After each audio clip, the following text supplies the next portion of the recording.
공감을 많이 못 받고 자란 아이들, 혹은 이제 정서적 교류가 많이 없었던 친구들 특징 중에 가장 대표적인 것 중에 하나는 감정을 안 느끼는 거죠. 아이가 시험 망치고 너무 힘들어하니까 그거 별거 아니야, 그거 뭐 내년에는 괜찮아질 거야, 나는 너무 힘드는데 엄마는 계속 별거 아니래, 그런 거 없어질 거래. 그럼 아이는 어떤 마음이 듭니까? 더 이상 얘기하고 싶지 않아져. 아이가 누군가에게 감정을 털어놓고 다독임을 받아본 적이 없으니까 항상 불안하고 우울하고 불행하다는 생각에 빠지게 되고, 결국에는 감정의 중심이 내가 아니라 부모님이 돼버려요. 마음이라는 거는 아이가 든다고 저절로 커지고 성장하고 성숙할 수 있는 것은 아니거든요. 심리가 자라는데도 자양분이라는 게 필요하겠죠. 그 자양분이 바로 안녕하세요. 코크닥스의 정신건강의학과 전문의 조성우입니다. 안녕하세요. 저는 소아청소년 정신건강의학과 전문의 박소영입니다. 저는 우리 동네 어린이 병원이라는 대한민국에 육아하시는 부모님들이라면 한 번쯤 들어보셨을 그 채널을 운영하고 있습니다. 오늘은 공감이 부족한 부모에게 자란 아이들 특징에 대해서 저희가 알아보려고 하는데, 그 공감에 대한 그 원장님들이 생각하고 있는 정의 같은 게 있으실까요?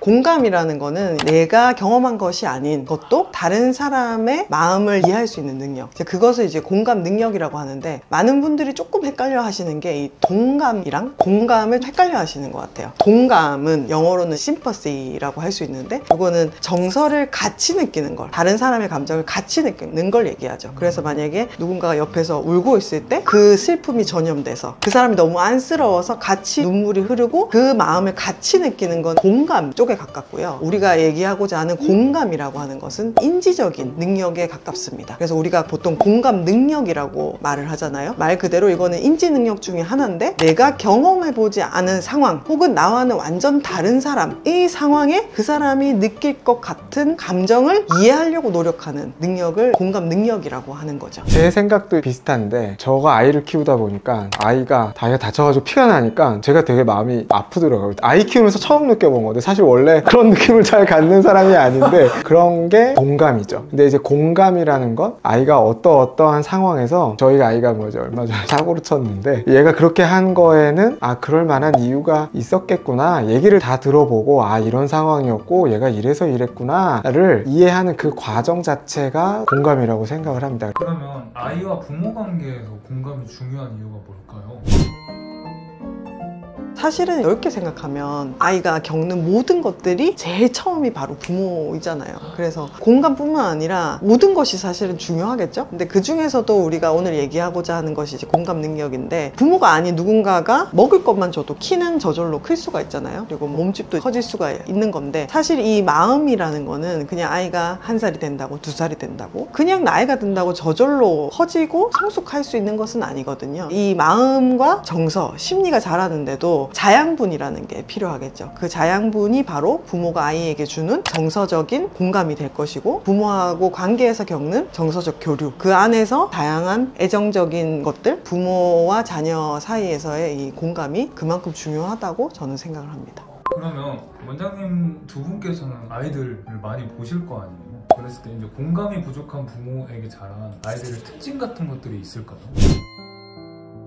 공감을 많이 못 받고 자란 아이들, 혹은 이제 정서적 교류가 많이 없었던 친구들 특징 중에 가장 대표적인 것 중에 하나는 자기 마음을 잘 모르는 거죠. 왜냐면은 사실 우리는 생후 한 1년만 돼도 거의 모든 대부분의 감정을 다 느낄 수가 있거든요. 어린 아이들도 수치심도 느끼고 부끄러움도 느끼고 질투도 느끼고 다양한 감정들을 다 느끼는데, 그 과정은 인지적인 발달도 중요하지만은 주변 사람들이 내 마음 알아차려주고 그래, 너 지금 속상하구나, 너 지금 뭘 못해서 화가 나는구나, 아니면 너는 지금 부끄럽구나 하는 식으로 내가 느끼는 감정을 누군가가 알아차려주는 경험, 그런 것들이 매일매일 조금씩 쌓이고 쌓였을 때 자기 마음에 대해서 잘 알아차리게 되거든요. 그래서 공감의 가장 첫 번째는 자기 감정을 잘 아는 거예요. 내 감정을 잘 모르는 사람이 다른 사람의 감정을 이해할 수 있는 정말 어렵습니다. 그래서 우선은 내 감정부터 알아차리고 내 감정을 소중하게 다룰 줄 알고 내가 느끼는 감정들을 잘 표현할 수 있을 때 공감을 할 수 있기 때문에, 그런 경험이 많이 부족하고 주변에도 내 감정을 받아주는 사람이 많이 없었다. 그렇다고 하면은 이 아이는 내가 느끼는 이 감정이 뭔지도 잘 모르고 점점 모르다 보니까 그냥 억누르게 되고, 억누르다 보면은 그런 것들이 다른 형태로 나온다든지, 뭐 아예 이제 그런 감정에 대한 얘기를 안 해버린다든지 그럴 수가 있는 거죠. 대표적인 예시로는 신체화 증상, 특히 아이들한테 많이 나타나는데, 감정을 말로 표현하지 못하니까 어디가 아픕니다. 설사로 나온다든지 아니면 머리 아픈 걸로 나온다든지 이런 것들이 있습니다. 두 번째는 감정을 안 느끼는 거죠. 감정을 다뤄본 경험도 부족하고 내 감정을 말했는데도 별로 도움이 안 되고, 그러다 보니까 감정 자체를 회피해 버리는 거예요. 그래서 어떻게 보면은 굉장히 이성적으로도 보일 수가 있지만, 감정을 표현하고 감정을 나누는 것이 너무 어색하고 경험이 없으니까 나는 스트레스 안 받는데 이러는데, 알고 보면 막 뭐 잠도 못 자고 여기저기 막 아프고, 네, 뭐 여기저기 아프고 막 그런 경우들 두 번째고, 마지막 세 번째는 제일 흔하게 보이는 공격적인 거죠. 아까 얘기 중간에 하셨는데 자기 감정 모르니까 점차 뭔가 부정적인 감정들이 막 이런 게 쌓여요. 근데 이런 게 원활하게 흘러가거나 배출이 돼야 되죠. 그러니까 말을 통해서도 글을 통해서도 무언가를 통해서. 근데 이제 그런 게 안 되고 부정적인 에너지나 이런 것들이 계속 쌓이고, 그게 어느 순간에 작은 트리거 같은 것들로 인해서 빵 터져요. 그래서 굉장히 공격적이거나 짜증, 화 이런 걸 나타나니까 주변 사람들은 이제 쟤 갑자기 왜 저래? 그 행동만 보니까. 그 행동만 보니까 그동안 이 사람이 무엇 때문에 힘들었고 왜 이렇게 됐는지는 이해하기 어렵죠. 말을 안 했으니까 아무도 모르잖아요. 근데 당사자는 그러고 나선 또 이해받지 못하니까 서운하거나 힘들어지고, 이런 식으로 감정 조절이 어려움, 폭발 이런 식으로 나타난다. 이렇게도 볼 수 있을 것 같아요. 친구 관계에 있어서도 공감 능력이나 이런 것들 부족한 경우에는 친구하고 핑퐁 대화가 어렵죠. 우리가 누구를 사귀고 친해지기 위해서는 결국에는 이제 대화를 해야 되는데, 대화라는 게 일방향적일 수는 없잖아요. 그래서 내가 누군가에게 뭘 들으면 또 누군가에게 질문을 하고, 그 사람에게 수긍하고 동의하고, 내가 좋아하는 걸 보여주고 그 사람이 좋아하는 걸 받아들이고, 예를 들면 이런 식으로 이런 과정들이 필요한데, 공감 능력이 부족하거나 이러면 다른 사람 얘기한 거에 대해서 별 반응하지 않고 그렇구나 하고 그냥 그러고 넘어가 버린다거나, 그러니까 상대는 깊이 있는 관계, 진짜 감정이 느껴지지 않는 이런 관계가 되겠죠. 그래서 친구를 사귀는 게 힘들고 자기 놀이에만 너무 빠져 있다거나, 예를 들면 이런 것들도 공감 능력 부족으로 인한 사회성의 어려움, 이렇게 볼 수 있을 것 같아요. 그러면 공감 능력이 부족한 부모들의 특징이 뭔가요? 공감 능력이 부족한 부모님들의 요즘 제가 자주 만나게 되는 케이스인데, 어떤 사례가 있냐면, 예를 들면 아이가 친구랑 이렇게 싸우고 막 와가지고 속상해했어요. 혹은 시험 망치고 막 너무 힘들어하니까 이 아이의 마음을 빨리 달래줘야 되잖아요. 그러니까 얘가 너무 좌절스러워하고 괴로워하고 그런 모습을 보니까 위로를 해주려고 말을 꺼내시는 거죠. 누구누구야, 괜찮아, 어렸을 때는 원래 다 그렇게 싸우는 거야. 너 지금 친구 성인까지 안 가. 엄마도 뭐 초등학교 때 친구들 만나는 사람 거의 없다? 원래 친구는 그렇게 싸우는 거고, 내년 되면 또 땀만 되니까 괜찮지 않을까? 이렇게 이제 말을 하시는 거죠. 근데 이게 아이의 마음에 공감을 하는 거나 정서를 교류하는 데는 나쁜 예시입니다, 이 얘기는. 근데 왜 그러냐? 부모님의 우선순위가 우리 아이가 너무 괴로워하니까 빨리 이 아이의 괴로운 감정을 빨리 달래주고 싶은 거죠. 얘는 너무 사랑하니까 얘가 괴로워하고 슬퍼하고 이런 것들을 빨리 없애주고 싶으신 거예요. 그러면은 어떻게 보면 이제 부모님은 이 아이의 감정을 그대로 따라가고, 이 아이가 지금 현재 느끼는 이 괴로움과 슬픔, 어떤 이런 복잡한 감정에 대해서 보다는 빨리 이게 없어져 버렸으면 좋겠다 해서 문제를 해결하고, 혹은 문제를 덮어버리려는 이런 시도를 하시는 거가 되는 거죠. 의도는 그게 아니었더라도. 그러면 이제 듣는 아이 입장에서는 어떤 면에서는 그게 당연히 도움이 될 수 있는 대안이 될 수 있어요. 그리고 실질적인 예를 들어주시는 것도 좋은데, 이제 이거를 조금 더 뒤로 밀어야 됩니다. 그래서 처음에는 아이가 힘들어할 때는 아이의 감정 자체를 그대로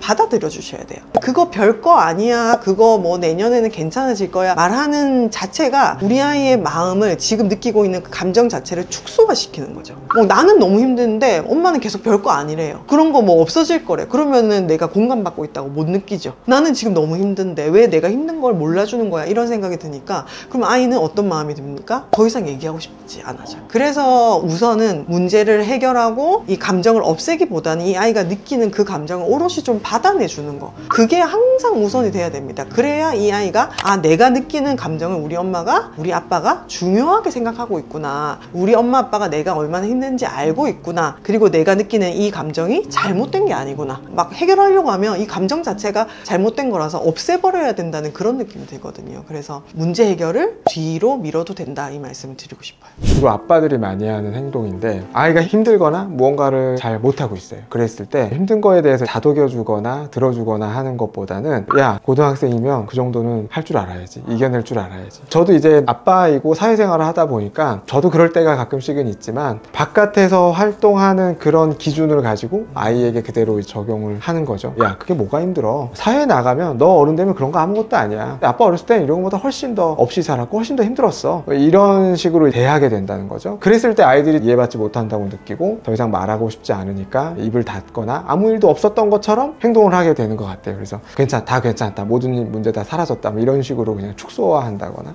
어떤 부모님들은 아이가 힘들고 못하겠다 이렇게 얘기했을 때 너만 힘든 줄 아니? 우리가 널 얼마나 힘들게 키웠는데. 아이 입장에서는 혹을 때려 갔는데 혹을 붙여서 아, 우리 엄마 진짜 힘들구나, 나까지 이렇게 엄마 힘들게 하면 안 되는구나, 이런 경우도 있어요. 이런 경우는 단순히 공감 능력이 부족하다라고 얘기하기보다는 그 부모님도 자기가 너무 힘들고 불안하고 우울하고 하니까 나도 힘든데 이거 너 어떻게 할래? 이런 식의 부분들이 나올 때가 있거든요. 아이가 감정의 중심이 내가 아니라 부모님이 돼버려요. 그러니까 누군가에게 감정을 털어놓고 다독임을 받아본 적이 없으니까 다른 사람하고 진정한 감정적인 교류나 공감을 하거나 이런 것들이 정말 어렵고 만성적으로 항상 불안하고 우울하고 불행하다는 생각에 빠지게 되고, 그런 것 때문에 성인기에 병원에 오시는 경우도 정말 많은 것 같아요. 그러면 이걸 보시는 많은 분들이 아, 나 잘못된 행동하고 있었네? 그럼 어떻게 해야 되지? 이렇게 궁금증이 생기실 것 같은데, 그러니까 아이에게 공감 능력을 키워주려면 어떤 노력을 하고 어떤 방법들을 해보면 좋을까요?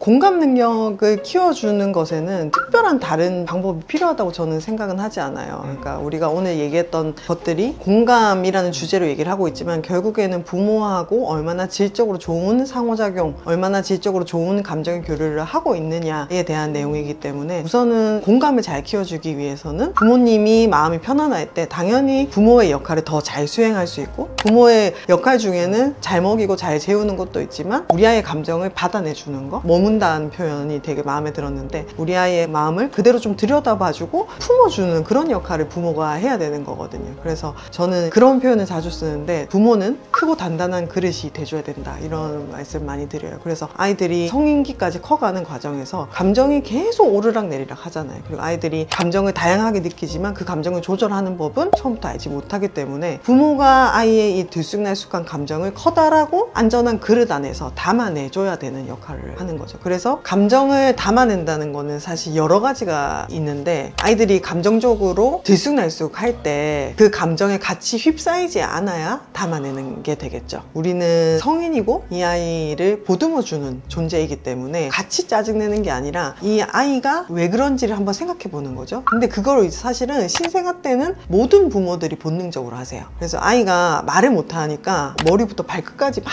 울고 있잖아요. 그러면 보통 부모님들이 어떻게 하세요? 뭐가 문제인지 다 뒤집어보고 찾아보고, 뭐 온습도는 괜찮은지 확인해보고, 아이한테 말 못하지만 말도 하고 눈도 마주치고 다양한 호기심을 가지고 들여다봐요. 그래서 이게 시작인 건데, 아이가 말을 잘하게 되면은 그냥 말만 귀로 듣고 눈으로는 아이를 바라보지 않고 이런 식으로 단편적으로 해석을 하게 되면은 아이를 담아내는 역할을 하지 못하게 되는 거죠. 저도 동의하는데 결국에는 관계인 것 같아요. 부모하고 자녀하고의 관계인데, 관계가 얼마나 좋은가? 거기에서 아이가 나는 우리 부모랑 정말 친밀한 사이야, 그리고 내가 얘기하면 우리 부모님이 잘 들어주셔, 혹은 내가 부모님에게 얘기 못할 만한 주제는 별로 없어, 이런 건데, 사실은 바깥에 나가서 아이들하고 놀이터를 가거나 혹은 뭐 식당에 가면 아이도 부모님들도 각자의 핸드폰을 하고 있거나 각자의 다른 일을 하고 있거나 다른 것에 신경 쓰고 있는 경우가 많아요. 물론 아이 얼굴만 바라보고 있을 수는 없다고 생각해요. 하지만 적어도 아이가 우리에게 말을 걸었을 때, 나에게 얘기를 걸었을 때 아이 얼굴 바라보고 아이가 무슨 말을 하는지 조금 더 들으려고 노력하고 좀 더 관심을 좀 보여주고, 아 그래? 그게 무슨 얘기야? 좀 더 얘기 좀 해봐, 이런 식으로 표현해 주는 거, 이런 것들이 기본적인 대화인 것 같고, 먼저 가 있어서 걱정하시지 말고 아이 가는 거 정도로만 따라가서 아 너 지금 많이 힘들구나, 아 너 친구가 안 놀아준다고 해서 엄청 슬프구나, 속상했구나, 그냥 그런 정도로만 천천히 반응해 주시고 들어주고 말을 많이 아끼고 이러시는 게 저는 더 좋은 관계를 맺는 데 필요한 거 아닌가, 이런 생각 좀 들었습니다. 저는 이 얘기를 듣다 보니까 이런 질문을 하시는 분들이 생길 것 같아요. 저희 애는 너무 말을 안 해요. 너무 말을 안 할 때는 어떻게 해야 되느냐 그런 얘기를 하시는데, 예를 들면은 선생님께서 아버님이 굉장히 무뚝뚝하고 말을 안 하셨다고 했잖아요. 그러면은 아이도 만약 그렇다고 하면은 서로 또 대화가 없을 수도 있겠죠. 없고. 그리고 또 저한테도 이제 질문을 주시는 부모님들이 저는 원래도 좀 말을 잘 못하고 막 이렇게 얘기를 하세요. 그러면은 어떻게 해야 될지 모르시겠다. 그리고 아이 감정을 넘겨 짚으면 안 될 것 같아서 말을 어떻게 해야 될지 잘 모르시겠다 이러신 분들이 계시거든요. 그래서 저는 그런 분들께는 어떻게 말씀드리냐면, 부모가 부모 감정을 먼저 표현하라고, 많이 표현하라고 말씀드려요. 그래서 화를 절대 안 내거나 분노가 절대 없거나 게으른 적이 한 번도 없거나 이런 완벽한 부모가 좋은 모습이라고 저는 생각하지 않아요. 그러니까 느끼는 감정을 적절하게 잘 표현할 수 있는 부모가 전 좋은 부모라고 생각하고, 그런 부모 밑에서 자란 아이들이 이런 감정을 표현해도 되는구나 보고 배우는 거기 때문에, 만약에 우리 아이가 말이 적고 나도 어떻게 공감해 주는지 잘 모르겠다 이러신 분들은 그냥 내가 느낀 감정부터 아이한테 많이 표현해주고 얘기해주고, 특히 이제 청소년들은 갑자기 부모님이 공감한다고 해가지고 어느 순간 와가지고 그랬구나, 어땠니, 여자친구랑 뭐 어쩌고 저쩌고 이러면은 막 뭐 왜 이래 막 이럴 수가 있잖아요. 그럴 때는 그냥 좀 오히려 본인의 얘기를, 아빠 얘기를, 아빠가 이제 너랑 좀 얘기하고 싶다, 아빠 사실은 유튜브 촬영했는데 너무 힘들었다, 옆에 있는 선생님 말을 너무 많이 해서 자기 감정부터 표현했을 때 아빠도 저런 감정을 느끼는구나, 나도 비슷한 감정 느낄 적 있는데, 이런 식으로 보고 배울 수 있기 때문에 그런 좋은 모델링을 해주신 게 도움이 되실 것 같습니다.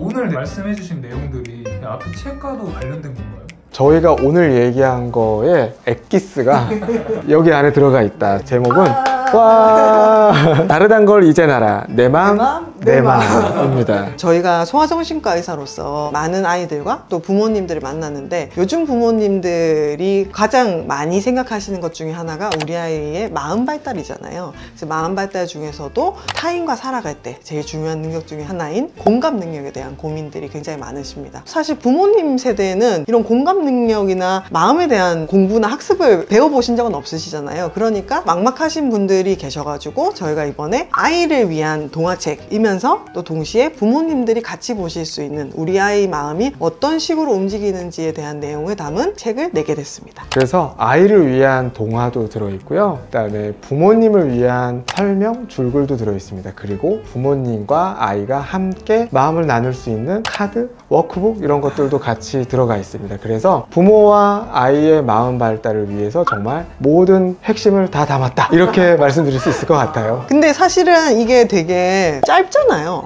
짧은데 단순하기도 하거든요. 그래서 아이들 굉장히 흔하게 경험할 수 있는 그런 내용으로 썼어요. 그래서 실제로 조성호 선생님도 딸을 키우고 계시고, 저도 아들을 키우고 있는데 유치원생을 키우고 있습니다. 그래서 아이들이 유치원에서부터 초등학교 저학년 혹은 고학년 때까지도 아이들이 겪을 수 있는 그 일상적인 생활에서 왜 이 우리 아이가 이것 때문에 이렇게 힘들어하는지, 얘는 도대체 무슨 마음일까, 이런 고민하시는 분들도 책을 읽으면서 이렇구나 이해할 수가 있고, 아이들은 이 동화를 읽으면서 마음 요정이라는 이쁜 요정이 나오거든요. 그래서 마음 요정을 따라가면서 내 마음속에는 이런 게 있다, 그리고 내 친구의 마음속에는 또 나와는 다른 마음 요정이 있네, 이런 것들을 자연스럽게 알아갈 수 있는 그런 동화책이거든요. 책을 쓰면서 저한테도 도움이 되고 우리 아이한테 도움이 되고 그런 마음으로 책을 썼고요. 그래서 아마 부모님들에게도 정말 많은 도움이 될 수 있게 정말 열심히 만들어 봤습니다. 그럼 이 책을 잘 활용할 수 있는 방법 같은 거 하나씩 소개해 주시면 될까요? 우선은 책이 나왔는데, 요즘에는 사실 워크북도 많고 굉장히 다양한 책이 많잖아요. 근데 이제 부모님들이 책을 숙제처럼 여기시는 분들도 계세요.